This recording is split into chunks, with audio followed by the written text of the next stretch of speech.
It begins with a whisper from the past, carried not in shouts but in crumbling stone, fading ink, and murmured stories nearly forgotten. Across centuries and continents, voices from long-gone civilizations have reached out, not with mystery or myth, but with knowledge born of devastation. And the strangest thing, we heard them too late. This is a story about ancient warnings, messages encoded in scripts we couldn't read, carved into temples we barely preserved, passed down through chants we dismissed as folklore. Warnings that came not in prophecy but in patient observation. Patterns seen and recorded by people who watched their world change and fall. Imagine standing in a vast ruin, the wind whispering through what used to be a city teeming with life. The stones beneath your feet bear messages, written in languages that vanished before our alphabets were born. For centuries, we looked at those messages like riddles or art, but they weren't. They were survival guides. And by the time we deciphered their meaning, the same patterns had already begun repeating in our world. These are not stories about magical predictions or doomsday myths. They are about human beings, engineers, farmers, leaders, scholars, who recognized danger in their environment, saw the slow-motion collapse, and tried to record the why. In forests cleared too fast, in rains that stopped coming, in soils that turned bitter, in traditions that refused to bend, in systems that grew too unequal, too proud, too fixed to survive change. The Maya warned about deforestation and ecological collapse. The Mesopotamians understood antibiotic resistance millennia before we gave it a name. Pacific Islanders passed down oral histories of rising seas that match our geological records. The Romans chronicled the fall of their empire with a clarity that mirrors today's headlines. The Norse in Greenland documented their own cultural pride killing them while neighbors survived. Again and again the pattern echoes. They didn't just live through collapse, they studied it. They wrote it down. They tried to help those who would come next, us. But we are not good at listening across time. We are not built to understand that our story is not the first, that our crisis has precedent, that someone, somewhere, once lived through a version of what we are experiencing now. The irony is heartbreaking. With modern tools, satellite imaging, AI, radiocarbon dating, linguistics, we have finally begun to unlock these messages. But in every case, we understood them after it was already too late to prevent the parallel disaster in our own world. The forests are already falling. The diseases are already evolving. The climate is already shifting. The people are already moving. So what do we do with this knowledge? What does it mean to read the final words of a civilization that tried to stop us from repeating their fate? Maybe the greatest tragedy is not that they were lost. It's that they were found too late. Over the next 13 chapters, we will journey through these forgotten warnings. Each one begins with an ancient voice, sometimes written in stone, sometimes whispered across generations. Each one was misunderstood or ignored until the pattern re-emerged in our modern age. This isn't a tale of doom. It's a tale of understanding, of looking back not to mourn, but to learn. The past is not a prophecy, but it is a mirror, and if we choose to see clearly, it might just reflect a path forward. Because in the end, the most human thing we can do is try. Try to listen. Try to adapt. Try not to make the same mistake twice. Welcome to the first Decoded warning. It starts with the trees. The Maya, one of the most sophisticated civilizations in the ancient Americas, built cities of stone in the heart of the rainforest. They mapped the stars, engineered advanced agriculture, and developed writing systems as intricate as any in the ancient world. But beneath all the glory of temples and calendar stones was a quieter story, one we only fully understood in 2012.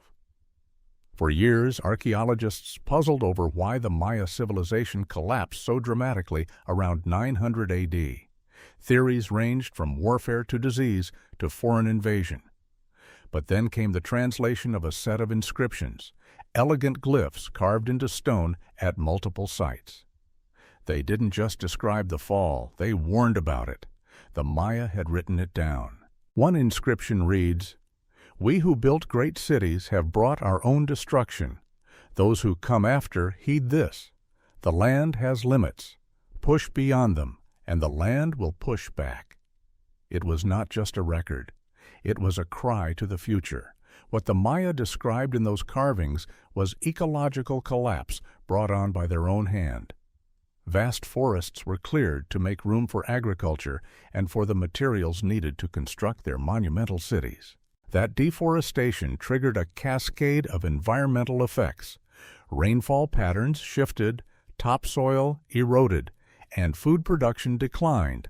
But instead of changing course, the Maya doubled down, clearing even more land to try to feed growing populations. The inscriptions talk of drought, of dying crops, of water reservoirs failing. They speak of a people watching their world grow more fragile with each passing season. And yet they did not, or perhaps could not, stop. They knew what was happening. That's what makes these warnings so haunting. These weren't vague metaphors. These were precise descriptions of environmental feedback loops that modern climate scientists only began fully grasping in the late 20th century. In 2012, when the inscriptions were finally translated in full, researchers were stunned by the clarity of what they found. The Maya understood that deforestation led to less rainfall. They saw that soil without trees washed away in the rain. They watched their ability to grow food decline and understood it was because the land had been overused. And they tried to tell us, centuries ago. But by the time we heard them, the same cycle had already begun again, this time not in one region, but across the entire planet. Forests from the Amazon to Borneo are being cut at alarming rates. Soil erosion is threatening global food production. Rainfall is becoming less predictable. Climate systems are changing. The Maya left behind more than stone cities. They left a message in those stones. Learn from us. Understand the limits of the land. Change before it is too late. And yet, their warnings lay untranslated, misunderstood, ignored, until the world they described had become our world too. Their fall was regional. Ours could be global. This isn't about mythology or mysticism. It's about human systems overwhelming natural ones. It's about civilizations outgrowing the resilience of the environments that sustain them. And perhaps, most importantly, it's about time. The time between warning and understanding. The time it takes to learn a lesson written in another language from another world. We hear the Maya now. But will we listen? Because every civilization at its height believes it is eternal. The Maya wrote, "When the soil dies, your people will follow." They weren't speaking only to their own time. They were speaking to ours. The tablets were once dismissed as myth. For decades, the cuneiform texts of ancient Mesopotamia were seen as religious musings, metaphors about spirits and sickness. Scholars read them through the lens of superstition until science caught up to their meaning. In 2015, a team of microbiologists fluent in ancient languages revisited these 4,600-year-old writings. What they found sent ripples through both historical and medical communities. The texts described invisible demons causing infection. But more than that, they issued a warning that healing substances could lose their power if used too often. The demons, the scribes wrote, would grow strong by learning the medicine. To modern scientists, this was no longer metaphor. It was microbiology. The Mesopotamians had discovered, through observation alone, the principles of antibiotic resistance, thousands of years before antibiotics were formally identified. The blue mold referenced in their texts, likely penicillium. The described outcomes? Untreatable infections in cities where the substance was overused. One chilling passage reads, "The healing from the blue mold must be used with care. Where it is common, wounds fester. The demon grows wise to the cure. Another tablet cautioned, "Let it be known, in places of great use, the cure may turn to curse." This wasn't mysticism. It was empirical evidence, observation distilled into language. These physicians saw patterns across generations. Medicines that once worked slowly lost their effect when over-applied, and they understood the danger of that pattern repeating. The tragedy, of course, is that their insights were buried under assumptions. We labeled their observations as myth instead of science. We believed the past had nothing to teach us that modern medicine hadn't already mastered. Then came the 21st century antibiotic crisis. Today, overuse of antibiotics has led to resistant strains of bacteria, so-called superbugs, that defy modern treatment. Infections once cured with a single pill now require hospitalization. Some we cannot cure at all. The World Health Organization warns of a looming post-antibiotic era, where even minor injuries or common illnesses could become deadly. The warning was there, not hidden, not symbolic, but literal. The ancient Mesopotamians saw the pattern, and they tried to pass it on. But we heard them too late. When the tablets were finally translated correctly in 2015, the damage was already unfolding. Decades of antibiotic overuse, in medicine, in livestock, in agriculture, had seeded a crisis that now threatens global health. The lesson isn't just about bacteria, it's about humility.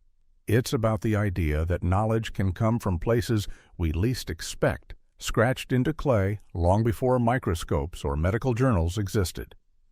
Wisdom is not bound by era. Observation is a human trait, not a modern one. The Mesopotamians didn't have laboratories, but they had eyes, patterns, memory, and they wrote it down.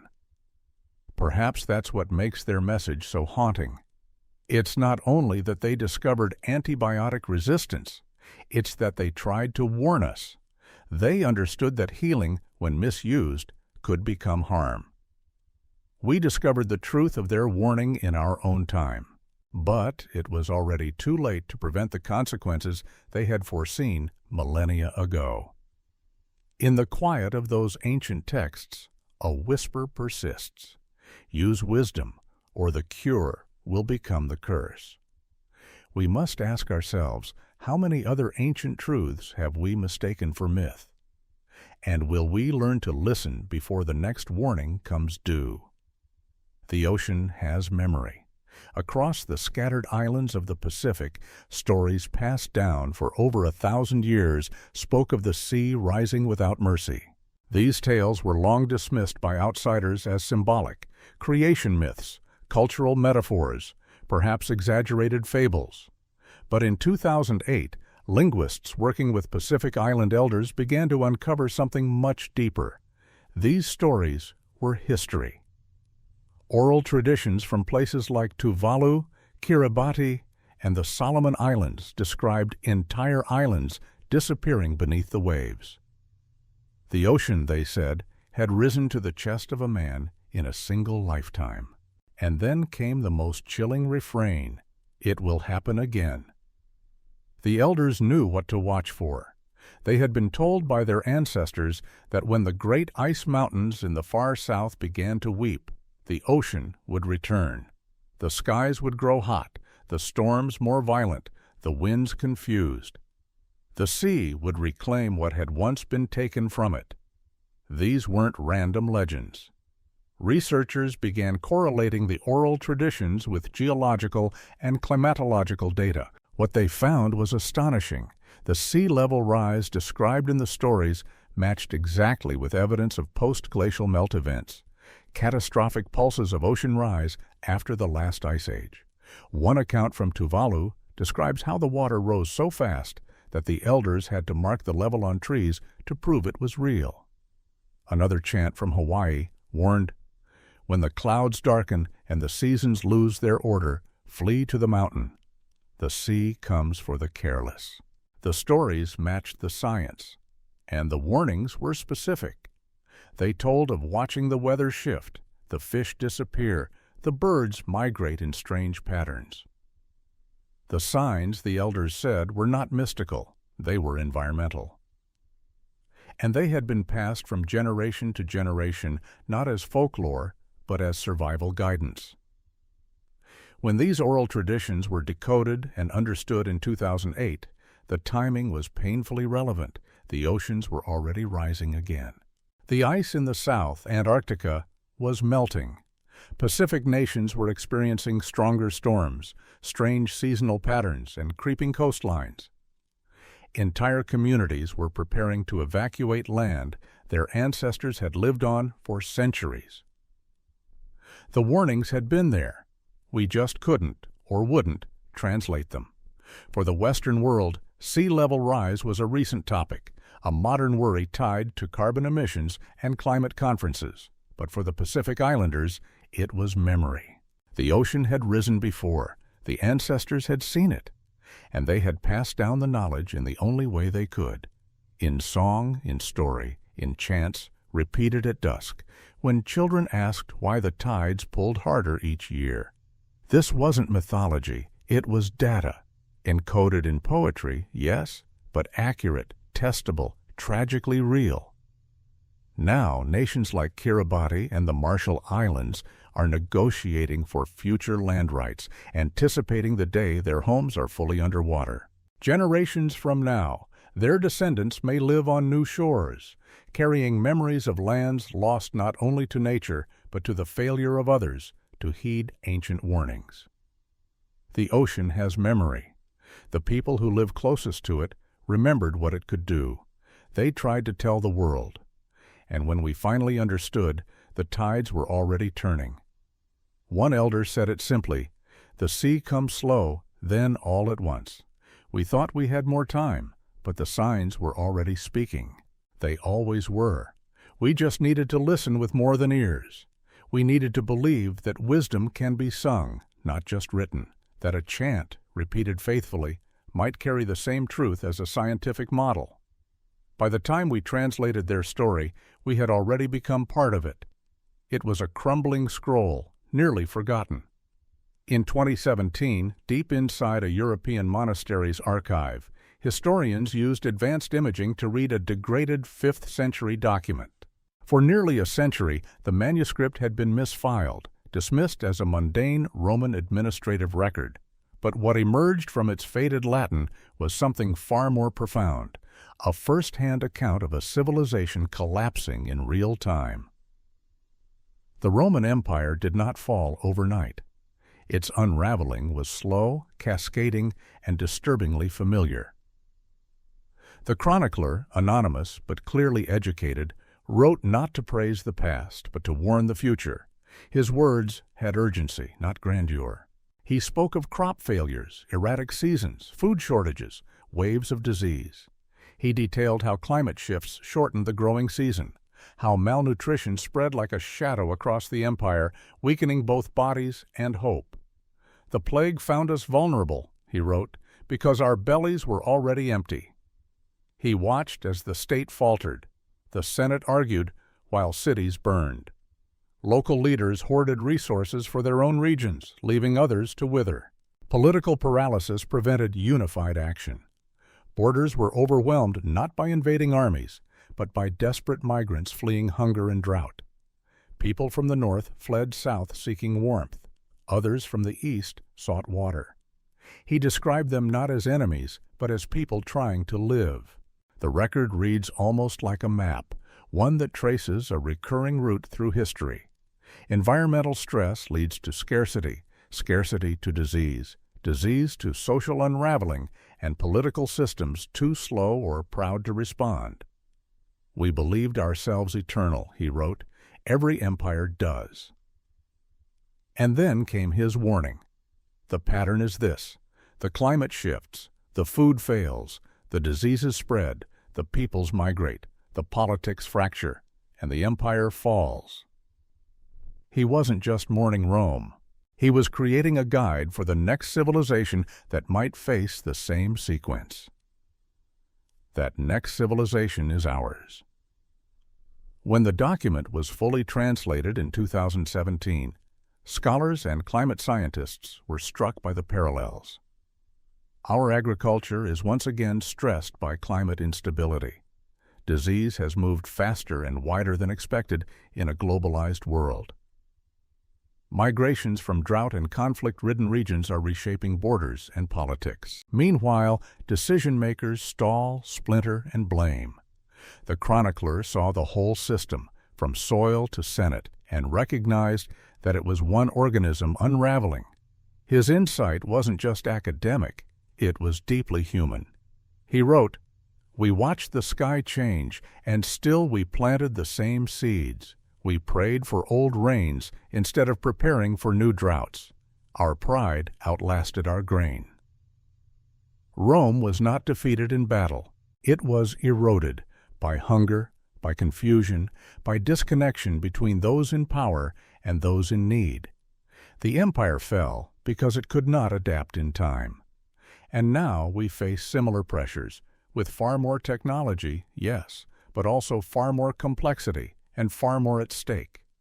The chronicler closed with words not of despair, but of clear-eyed warning. Future empires will believe themselves different, more advanced, immune to our fate. They will be wrong. It's easy to believe that history is a straight line, that progress builds forever, that collapse is a thing of the past. But this scroll, written in the dim light of a dying empire, offers a quieter truth. Collapse isn't sudden. It's a process, a pattern, a failure to recognize the signs. And the signs, the chronicler wrote, will always return. Whether we listen is up to us.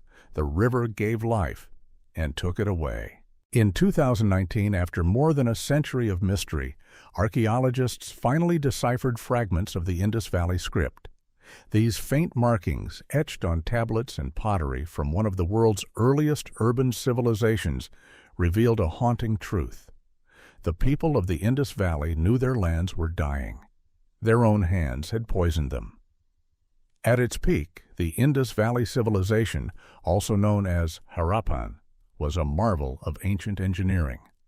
Around 2000 BC, they built cities with grid-like streets, advanced sewage systems, and public granaries. They had no kings, no monumental temples, and yet their society thrived peacefully for centuries. But then it disappeared. For decades, scholars debated the cause. Invasion, plague, earthquake, climate collapse? No single theory ever fully explained why such a vast and sophisticated society would vanish so gradually. The key lay in their own words, once we could read them. Using AI-assisted linguistic analysis, researchers in 2019 cracked enough of the script to understand their agricultural records. The texts described a creeping catastrophe. Irrigation, the very system that had enabled their prosperity, was slowly turning the soil against them. They called it the White Death. Repeated irrigation in a dry region had caused salts to accumulate in the soil. Over time, the salt levels became toxic. Crops failed, yields declined, and the texts became more desperate. Each season it grows stronger. The land that fed our ancestors will feed our children no more. These were not abstract laments. They were practical observations. Farmers noticed white crusts forming on fields. They watched formerly fertile ground grow barren.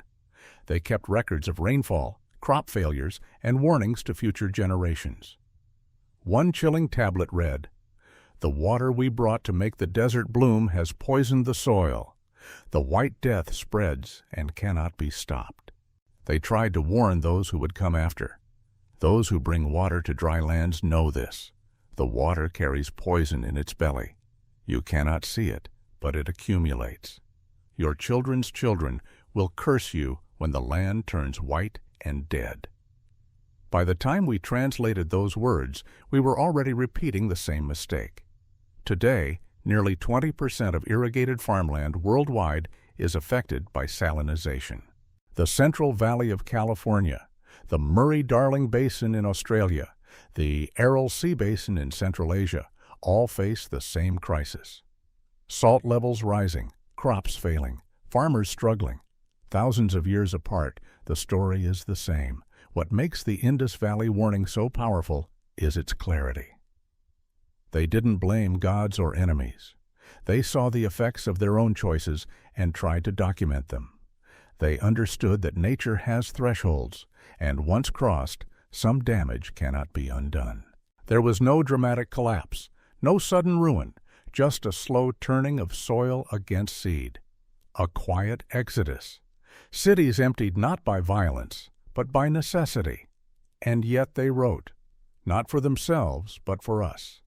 The salt, they said, is patient. It builds slowly, season by season, invisible at first, then fatal. We decoded the message in time to understand it, but not soon enough to avoid becoming part of it. There is still time to change course, but that time, like the fertile land, is disappearing. The White Death walks again. The question is, will we walk away before it reaches our roots? The cold came quietly. Greenland, once green, turned white and silent, but not before it left behind a message. In 2011, a team of researchers finally deciphered a series of fading manuscripts buried beneath ice and time. They were the writings of Norse settlers in Greenland, colonists who had arrived during the medieval warm period around 985 AD, bringing with them cattle, wheat, churches, and dreams of a northern paradise. And for a time, it worked. They built farms, established trade routes with Europe, and raised families in a landscape they believed they could tame. But by the 1300s, the climate had begun to shift. The Little Ice Age descended, growing seasons shortened, pastures withered, and the supply ships from Norway stopped coming. What remained were words written in desperation. The manuscripts weren't religious or poetic. They were records, blunt, sorrowful observations of a community struggling to survive. The Norse watched their animals die, their harvests fail. But most tellingly, they watched another people survive, the Inuit. The Norse called them Skraelings, and they saw them thriving in the very conditions that were killing the colonists. The Inuit hunted seals from kayaks made of skin. They wore fur, moved with the seasons, followed the game. One Norse passage reads, "They live where we cannot.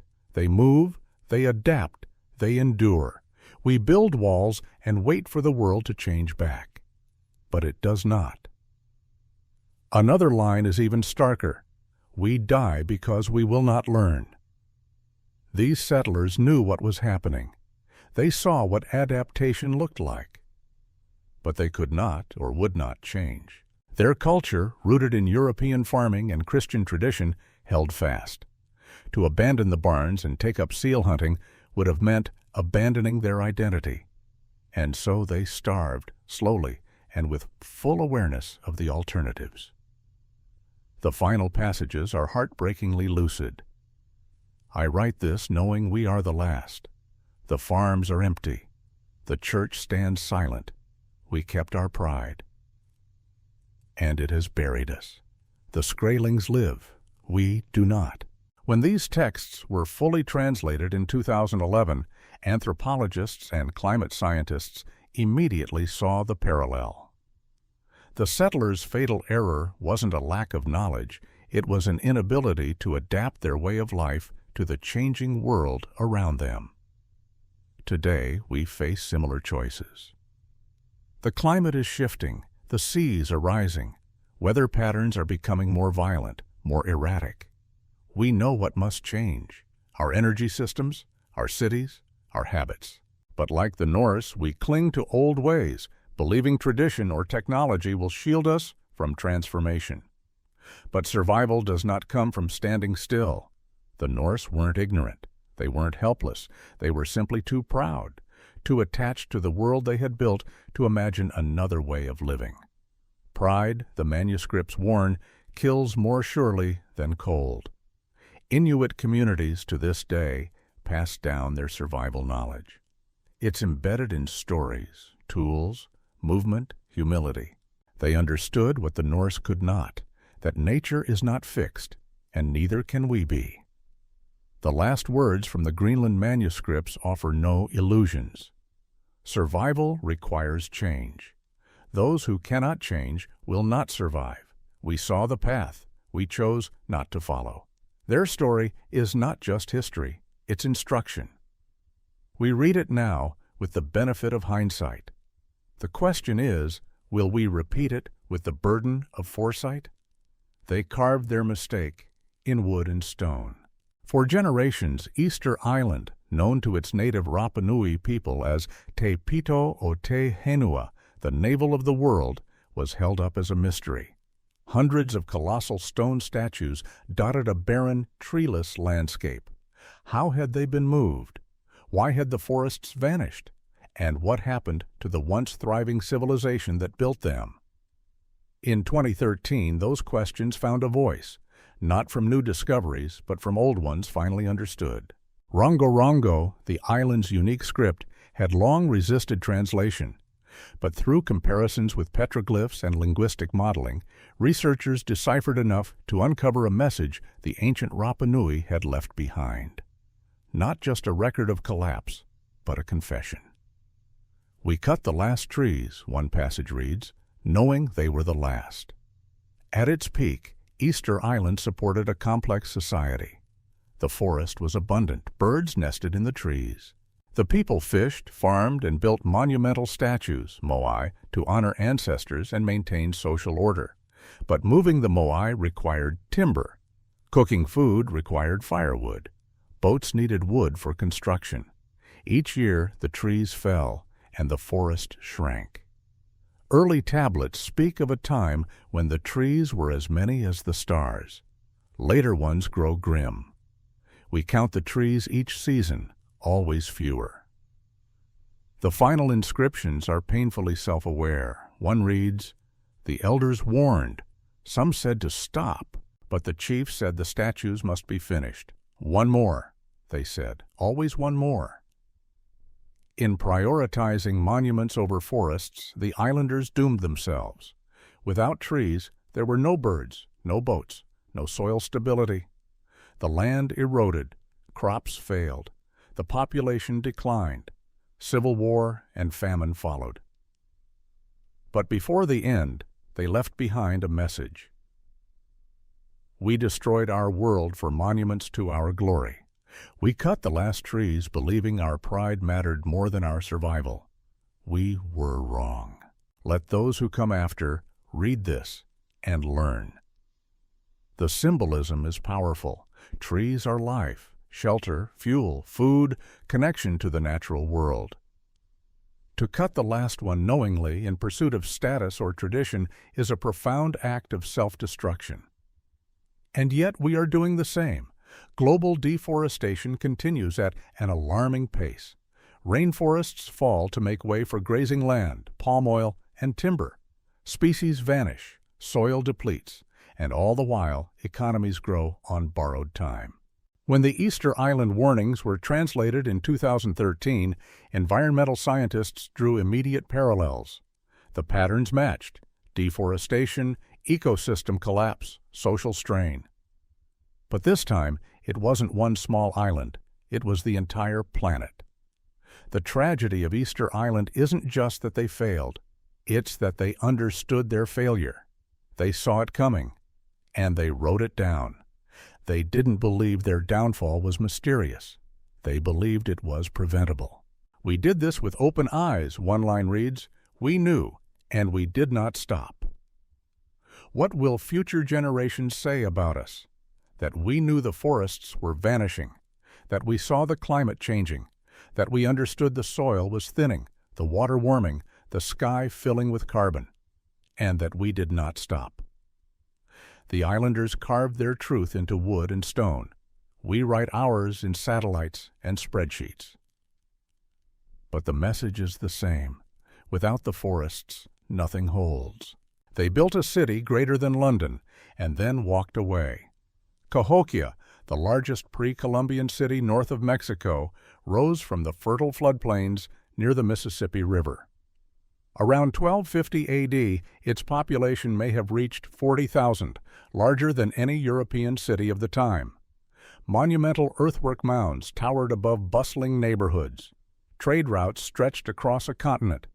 It was a marvel of coordination, culture, and complexity.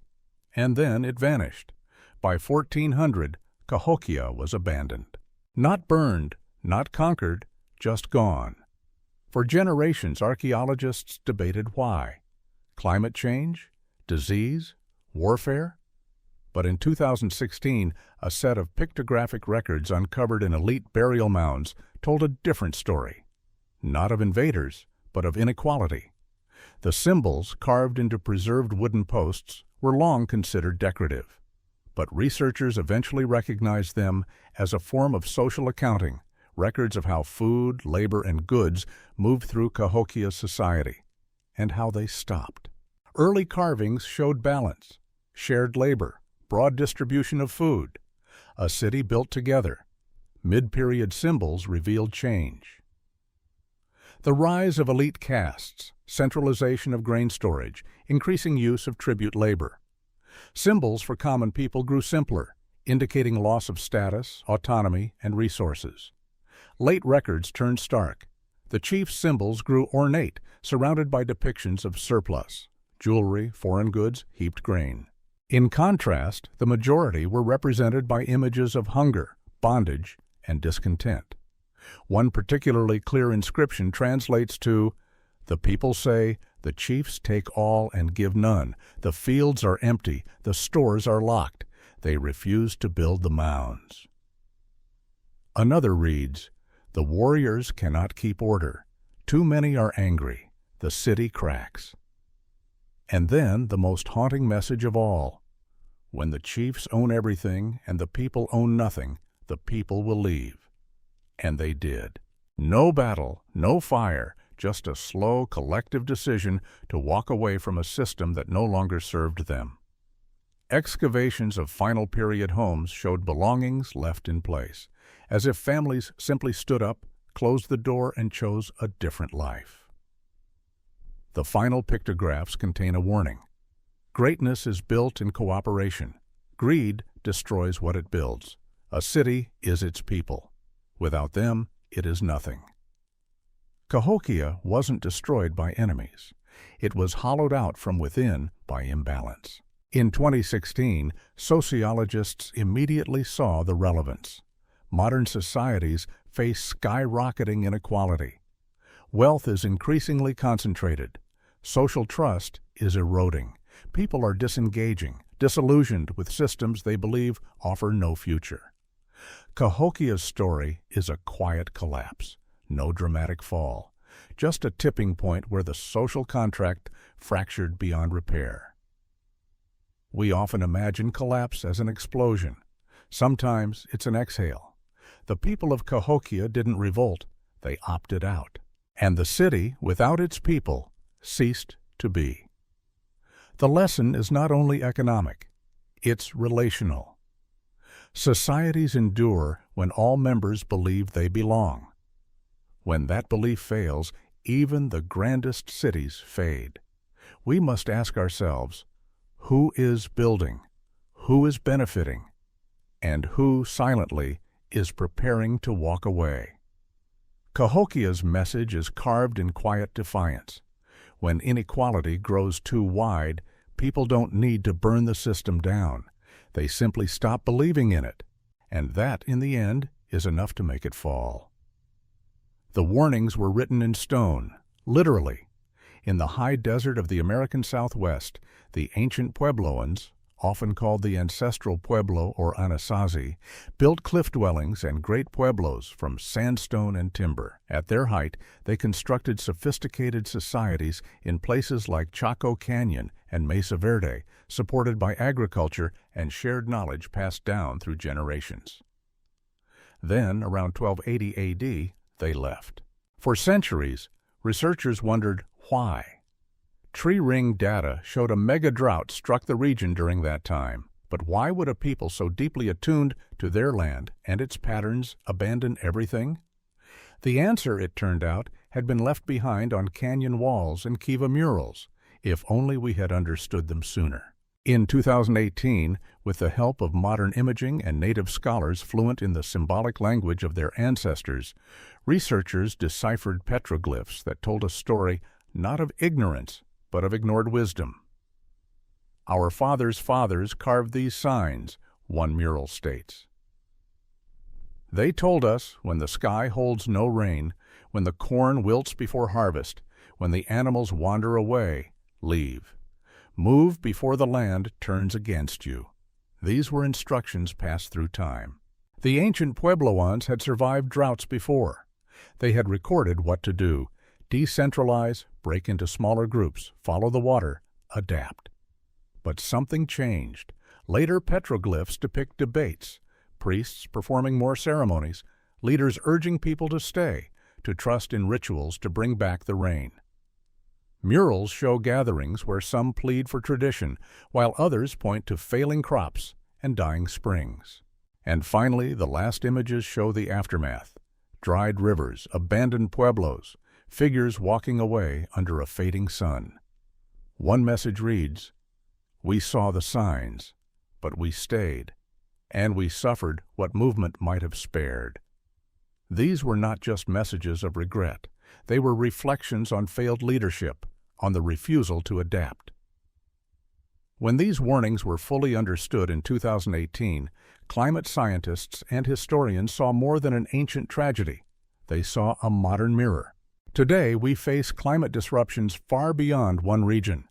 We know what's coming. We have the data, the forecasts, the historical memory. But, like those priests in the drought-stricken canyons, many still believe tradition or belief or status quo will somehow hold back the change. But belief does not refill reservoirs. The ancestral Puebloans left behind a clear message: listen to the lessons of those who came before. Adapt early. Move before you must flee. Trust in observation more than in ceremony. One final petroglyph, translated with the help of Pueblo elders, says it plainly: those who forget what their ancestors survived will learn it again through pain. The past doesn't predict the future. It warns it. And the stone walls of abandoned cities whisper the same thing over and over: nature changes. Societies must too. The ancestral Puebloans didn't fall because they lacked knowledge. They fell because they stopped listening to it. And in that, they are not alone. We too are surrounded by warnings. We too face a choice: adapt early or abandon later. Their messages are carved into cliffs, their homes left to the wind. They speak without sound, but they speak clearly. Will we hear them in time? It was meant to protect knowledge forever. Instead, it became a monument to how fragile knowledge really is. The Library of Alexandria, long romanticized as a beacon of ancient learning, was more than myth. It was real. And in 2020, archaeologists uncovered something extraordinary in its shadow: a fragment of a catalog dating to around 100 BC, preserved by a rare set of conditions that saved it from the fires that consumed the rest of the library. It wasn't a list of Greek philosophers or poems. It was a register of warnings. These were summaries of older texts, records donated from Egypt, Mesopotamia, and other civilizations even more ancient than the Alexandrians. The catalog's entries didn't just describe history. They detailed patterns, predictable catastrophes, cycles of destruction. One entry summarized an Egyptian scroll: the priests of Memphis record the great burning, when mountains spewed fire, and the sun was hidden for months. The signs are smoke from the fire mountains, quaking earth, and animals fleeing before man knows to run. Modern geologists recognized it instantly: a volcanic winter. Ash from massive eruptions blocks sunlight, causes global cooling, famine, collapse. The Toba eruption 74,000 years ago nearly wiped out early humans. Lesser events still echo through history. Another entry came from Babylon. A great wave destroyed the cities by the sea. It came after the earth shook, and the water fled from shore. When animals run inland and the ground trembles, flee to the hills. This is a textbook description of a tsunami. Thousands have died in modern times because they didn't know the signs that ancient peoples not only observed, but recorded. Entry after entry warned of drought cycles, disease outbreaks, floods, and astronomical events. Each one paired patterns with instructions, what to watch for, what to do. The Alexandrians understood what they had. One heavily damaged final passage, likely from a librarian, reads, "We gather the wisdom of ages so that when the sky darkens again, our children will know what it means. These cycles are older than empires. They will return. May these words survive when we do not." They almost didn't. The burning of the Library of Alexandria is one of history's great tragedies. With it, countless warnings, earned through suffering and observation, were lost. Until 2020, we didn't know how much we had missed. Now the fragments paint a devastating picture. Ancient civilizations experienced environmental, geological, and societal catastrophes. And rather than forget, they documented them meticulously. They encoded survival into story, into symbol, into scrolls that they hoped would outlast their cities. They didn't succeed. We had to start over. And yet, the moment we understood their warnings, we recognized the pattern. Volcanoes still erupt, seas still rise, diseases still spread. The difference is that we now have global interconnection. What was once regional can now ripple through the whole world. We think of ourselves as the first to face crisis at this scale. We are not. We are the first to face it with the power to understand what the ancients were trying to say. And they were saying this: the past is not just gone, it is instructive. The earth has rhythms, its dangers repeat, and those who forget what has come before are condemned to learn it again in blood and fire. The library tried to make knowledge permanent. It failed. But now we have a second chance and a choice. Will we preserve these warnings not just in servers and files, but in action? Or will future civilizations find our archives, decode our regrets, and wonder why we didn't listen? 10 warnings, 10 voices from the past, each from a different corner of the world, each from a different age. But all echoing the same truth: humanity forgets, and when we forget, we suffer again. The Maya saw their forests fall and rain stop. The Mesopotamians watched their cures fail. The Polynesians knew the sea would rise again. The Romans described collapse with chilling precision.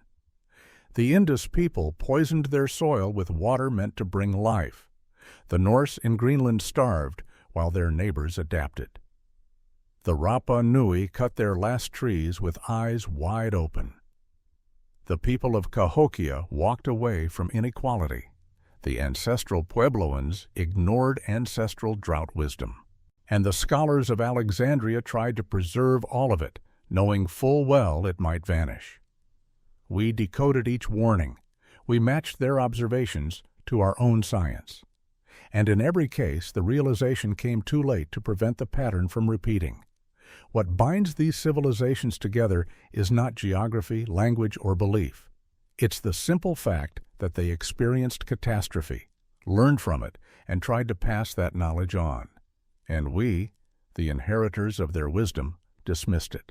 We treated their stories as myths. We romanticized their ruins. We studied their collapses like distant curiosities, not urgent reflections.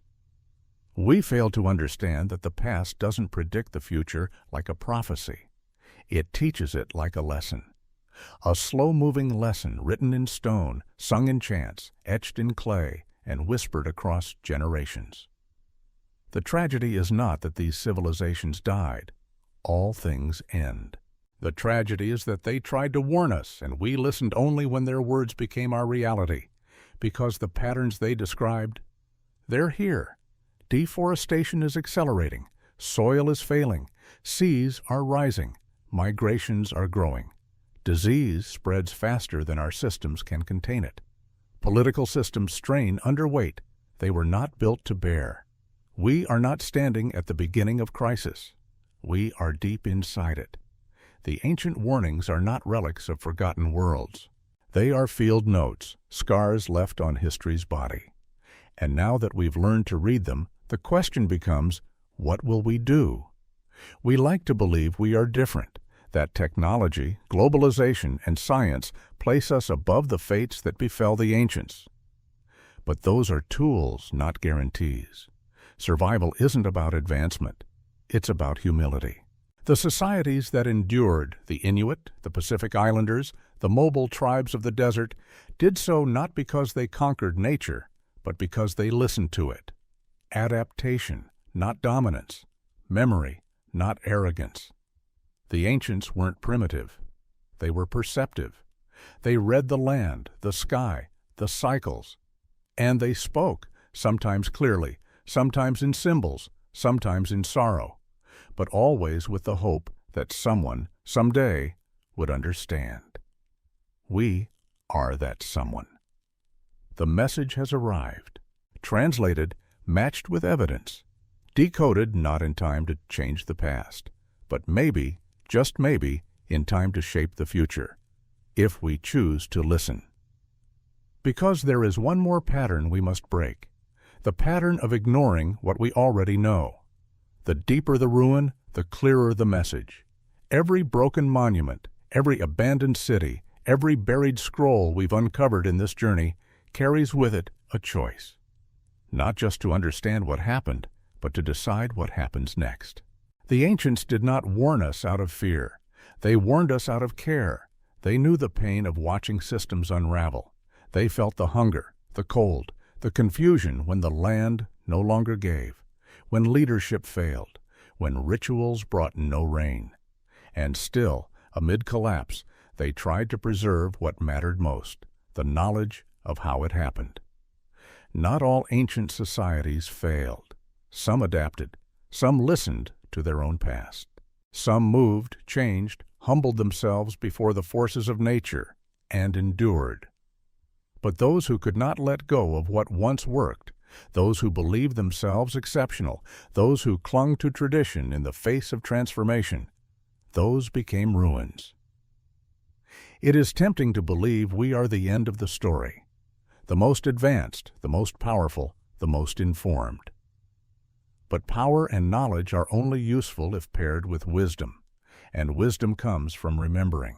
The Maya reminded us that the land has limits, the Mesopotamians that healing has its price, the Polynesians that the sea returns, the Romans that empires rot from within, the Indus that what gives life can also bring death, the Norse that pride can be fatal, the Rapa Nui that monument building can become self-destruction, the Cahokians that inequality hollows from the inside, the Puebloans that ignoring ancestors leads to repeating their suffering, the Alexandrians that knowledge must be protected, not just gathered. Each warning is a puzzle piece in a larger picture, a portrait of human limits. This isn't about pessimism. It's about clarity. Because knowing the pattern means we can break it. We are the first global civilization to truly understand that we are not immune to collapse. But we are also the first with the tools to see it coming. The first with access to centuries of data, of science, of global communication.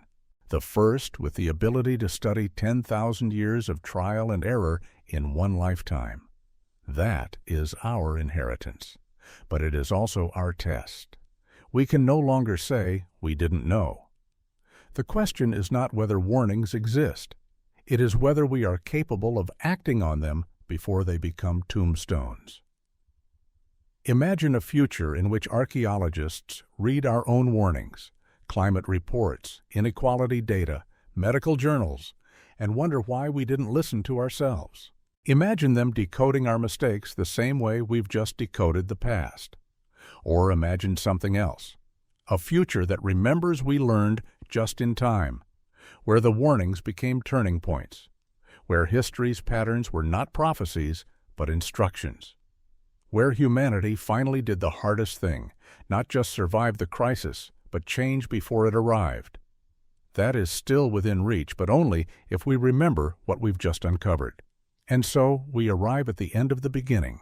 14 chapters ago, we asked a simple question. What if the past has already told us what we need to know? What if civilizations before ours faced the same choices, the same dilemmas, the same moments of hubris and hesitation? What if their voices, long buried or ignored, could speak directly to us? Now we know they can.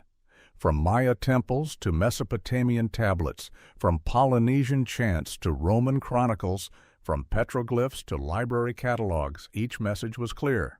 Civilization is not a guarantee. Progress is not a shield. Survival depends not on greatness, but on adaptability, humility, and memory. We stand at a crossroads where their warnings echo louder than ever. Our climate is shifting. Inequality is deepening. Resources are straining. And our systems, political, economic, environmental, are under pressures eerily familiar to those who came before. The ancients were not naive. They knew their own fragility. They saw the feedback loops, the costs of denial, the dangers of pride, and they spoke, not with certainty, but with hope. Hope that someone, someday, might listen. That someone is us. These stories weren't meant to make us feel doomed. They were meant to give us perspective, to show us that collapse is not sudden. It begins with patterns, decisions, blind spots. And that wisdom, however old, is not obsolete.